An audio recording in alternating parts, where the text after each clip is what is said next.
Shalom from Los Angeles. I'd like to preface my comments today with a story about the late Chief Rabbi Shlomo Goren. He was the Chief Rabbi of Israel, actually came through the military ranks, and so when he was the Chief Rabbi, he was able to pull rank and make the generals show up occasionally to a class based on the Bible. One day he walked in, must have been during a particularly difficult, trying time for the military thinkers. He looked around the table and he said the following, Rabotai, yesh li tshuvot. He said, gentlemen, I have the answers. Ulai yesh mishehu po im she'elah. Maybe, is there anyone here who might have a question? My presentation today is not going to be put into a context of giving you answers, but I think more about trying to create a context and to reflect on some age-old questions in a context of cutting-edge technology. The topic today, friends, is creating safe spaces in a place where there are currently no real fences. 21 years ago, I founded the Simon Wiesenthal Center's Digital Terrorism and Hate Project. Back in 1995, there was only one hate website. In 2015, for example, the arch-terrorist organization ISIS was sending out 200,000 tweets a day. The internet, social networking, encryption apps are changing everything about our personal, business, and communal lives. I meet regularly with officials at Facebook, Google, YouTube, and Twitter to urge them to set up technological fences to keep out the evildoers. Some of the problematic areas that we grapple with include criminality, cyberbullying, hate speech, and terrorism tutorials. We even grade the companies. Facebook's the best, and until now, Twitter has been the worst. But truth be told, we never have succeeded in eradicating hate and evil from the real world, and it will never disappear from the virtual world of the internet, no matter what steps are taken by companies, governments, or individuals. So against this backdrop, what are we to make of the famous quote from King David's Psalms, Tehillim chapter 34, sentences 13 to 15, in the age that we live today? Mi ha'ish hachafetz chayim, ohev yamim lirot tov. Nitzor lashoncha meira, usafatecha midaber mirma, sur meira va'aseh tov, bakesh shalom v'rodfehu. Who is the man who desires life and long days that he may see good? Guard your tongue from evil and your lips from speaking deceitfully. Turn from evil and do good. Seek peace and pursue it. This quote inspired a beloved rabbi, the Chafetz Chaim, to undertake Mission Impossible, a crusade against rumors, hate speech, to get people to desist from rumor-mongering, even when the information itself is true. In fact, the Chafetz Chaim was building on many biblical admonitions about draconian penalties that await anyone who is engaged in the food chain of Lashon Hara, of evil talk.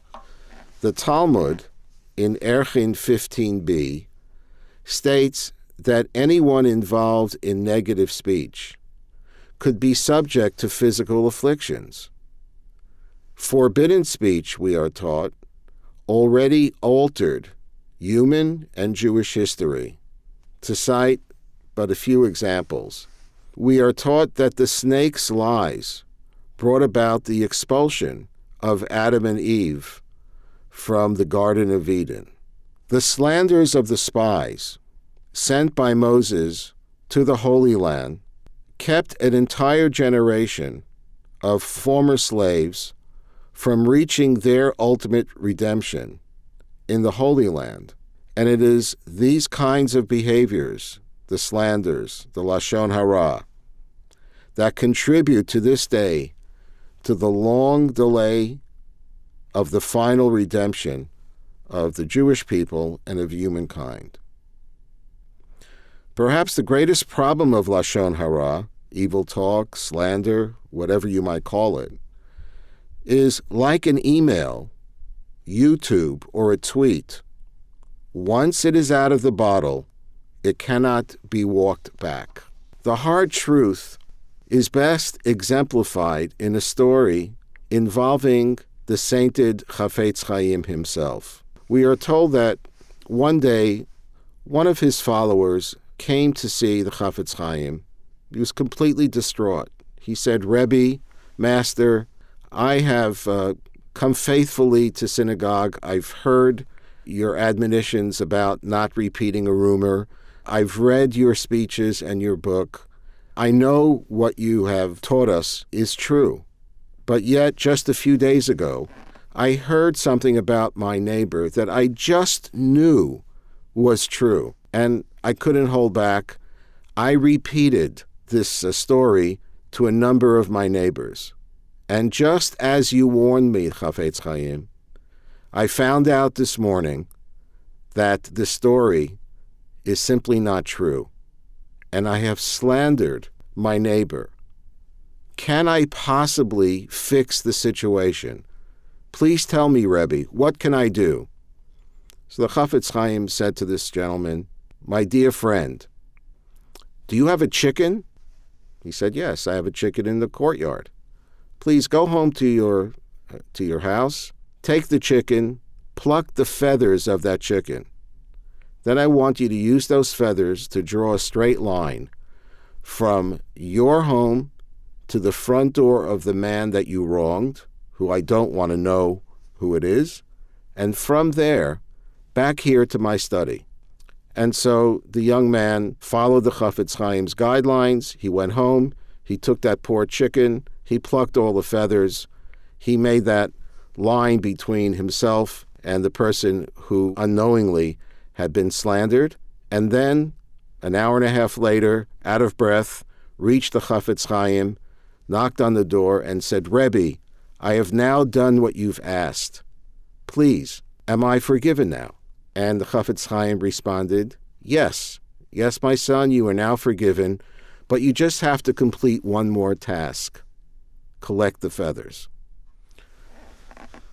The Mishnah in the Ethics of the Fathers that the group is studying urges, Hevu mitunim badin, be patient in judgment, and Asu siyag la Torah, make a fence for the Torah and its values. Clearly, when the rabbis penned their sage advice, they weren't thinking about Facebook or Google or Twitter. Or were they? Let's remember that the internet has no librarian, no fact checker, no police officer, no filter, no siag, no fence. So, how do you build a fence? From where I sit, the answer is each of us has to be a fence builder.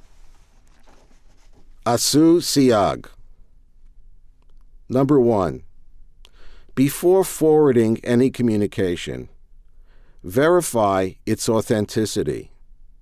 Don't be a link in the chain of Lashon Hara or worse. Number 2, before sharing a visual, song, or quote, ask yourself, what impact will my action have on me, on the subject of this communication, and on the person I am sending it to? Just think of the impact on us Jews or our neighbors by the incessant transmission and promotion of ugly anti-Semitic stereotypes. Think about the unfathomable pain inflicted on Shoah survivors by organized online campaigns denying that there ever was a Nazi Holocaust. Reflect on the fact that so much of the internet is based on anonymity. Do you often go anonymous? Or have you perhaps even created a phony online identity? Remember that a core value of Jewish life is taking responsibilities for all of our actions. Think about the erosion of privacy that the internet has wrought. Here's a quote from author Laurie Andrews from I Knew Who You Are and I Saw What You Did. It's quoted in a great book by Rabbi Feldman.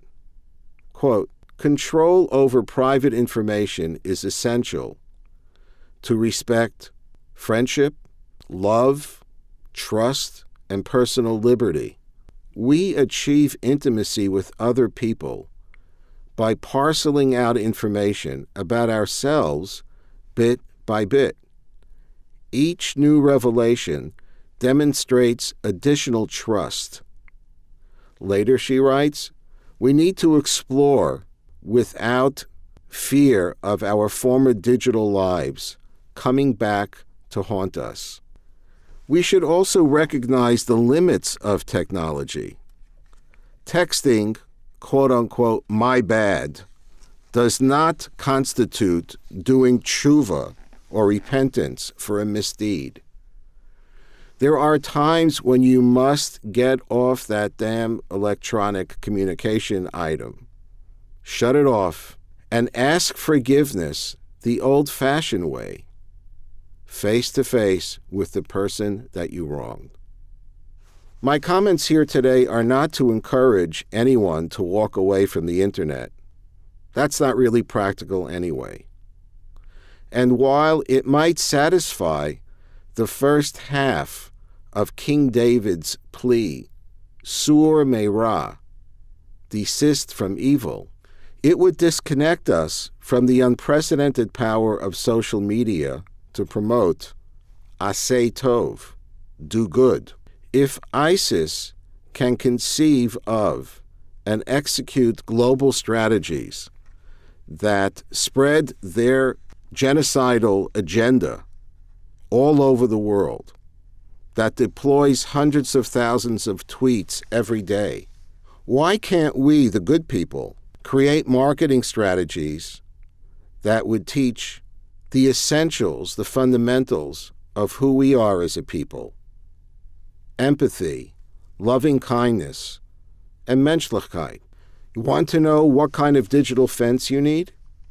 Want to fully understand the personal stakes for our souls and the communal price for Lashon Hara, evil talk? Take some time to understand and absorb what our sages have to say about how we should wield the power of speech. Then design your own siyag, your own virtual fence. And when you're through with that, do us a favor, and through the good chief rabbi, send us your game plan, your virtual fence.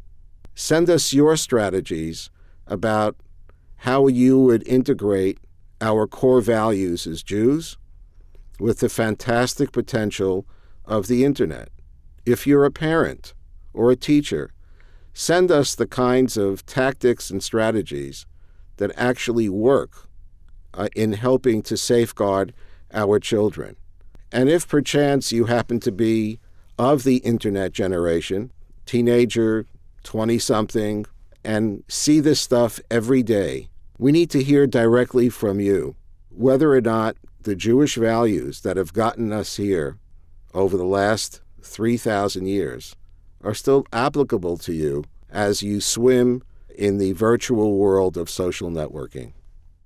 Thanks for listening to Rabbi Abraham Cooper for Sinai X.